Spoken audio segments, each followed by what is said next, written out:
Hello there, welcome to my review of the Rockford Files Season 5, Episode 12. With the French heel back, can the Nehru jacket be far behind? Another title that I will struggle to get on the thumbnail. Written by Rudolph Borchert and directed by Ivan Dixon. The episode begins with a young woman running barefoot through the streets, carrying a binder. She reaches a phone booth and calls Jim, warning him that someone is trying to kill her, before fleeing.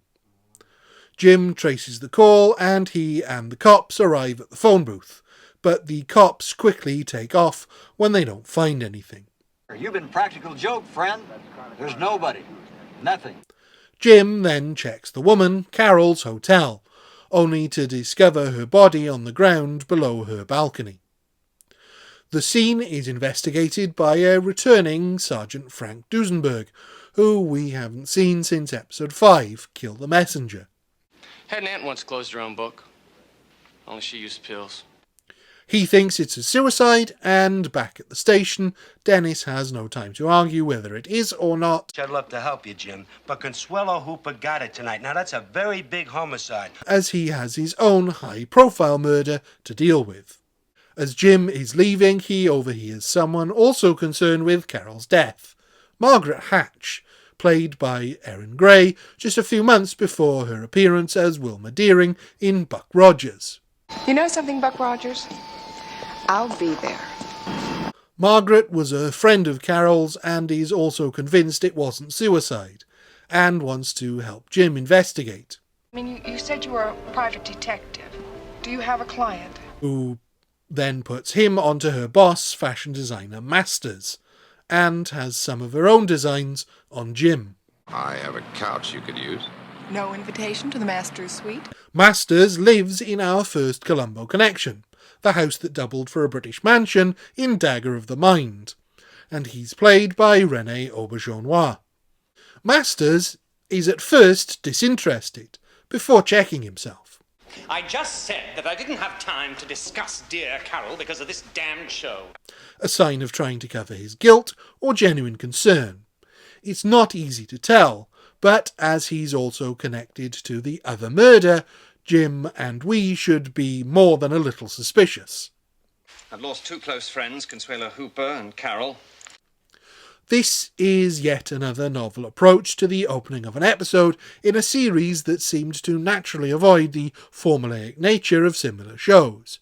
We've seen Jim contacted by a fearful friend only for them to turn up dead before, but by quickly dropping us into this world with an ally and someone who could be another ally or a suspect, it feels fresh. Despite Master's blasé attitude, it appears like he does actually care, and wants to hire Jim to investigate, as he has his own theory, that someone is stealing his designs and Carol might have been wrapped up in it. He puts Jim onto the Leather Crowd, which referred to a different group in the 1970s than it does now, and so he goes to see them as Jimmy Joe Meeker. He makes plenty of allusions to buying black market goods, but they don't bite, so he gives himself some after-hours insurance, unlocking their back door, not realising that they have the whole place wired with security. What are you looking for? Well, I already told you, honey. At a dead end, he goes to see Dennis, and finds more connections between both murders. Apparently the Leather Crowd did mean the same thing back then as it does now, but he finds nothing to go on, and then is quickly kidnapped by two goons, getting some buckshot in the buttocks for his trouble. You were very lucky. The doctor who attends him is our second Columbo connection, John Furlong, who played the control room operator in Make Me a Perfect Murder.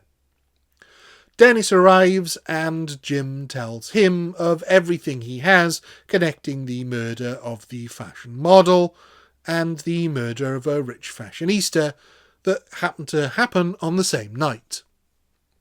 Dennis is still unconvinced, so Jim scopes out the funeral of the fashionista and sees Masters engage in the fashion world equivalent of a backstreet brawl. Excuse me a moment, would you? Thank you so much. But doesn't find anything useful. He does, however, spook Masters enough with financial questions to cause him to cancel his upcoming show, and finds out that Masters' money man Bancroft is no banker, he's a crook, a loan shark.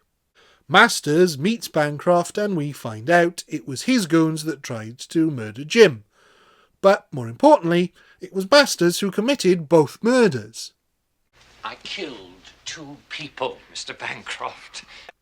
This revelation comes a bit out of the blue, as it didn't feel like Jim or the police were that close to tying him to either killing, just that he had money trouble. Forced by Bancroft to go ahead with his fashion show that will inevitably incriminate him, Masters' new line is a disaster, inspired as it is by hospital uniform, something which then ties both murders together and 2 Masters, which Jim immediately recognises. With Masters on the run from Jim and Bancroft's goons, thankfully the cops show up and we find out that Carol witnessed the first murder leading to her own. All over how awful Masters' new medical chic line was. Eddie, this is awful. They're in hospital uniforms. This episode begins with a lot of promise. The mystery of a murder with a personal connection to Jim, a mutual friend who thinks the way he does and has an obvious attraction to him.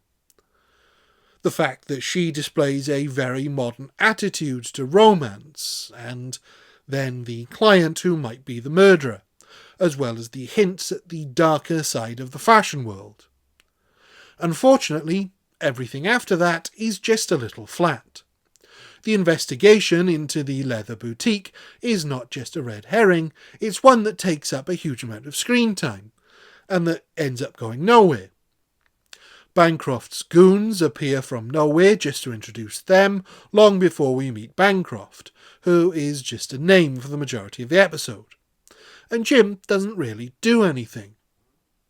It's not even made that clear as to what exactly happened.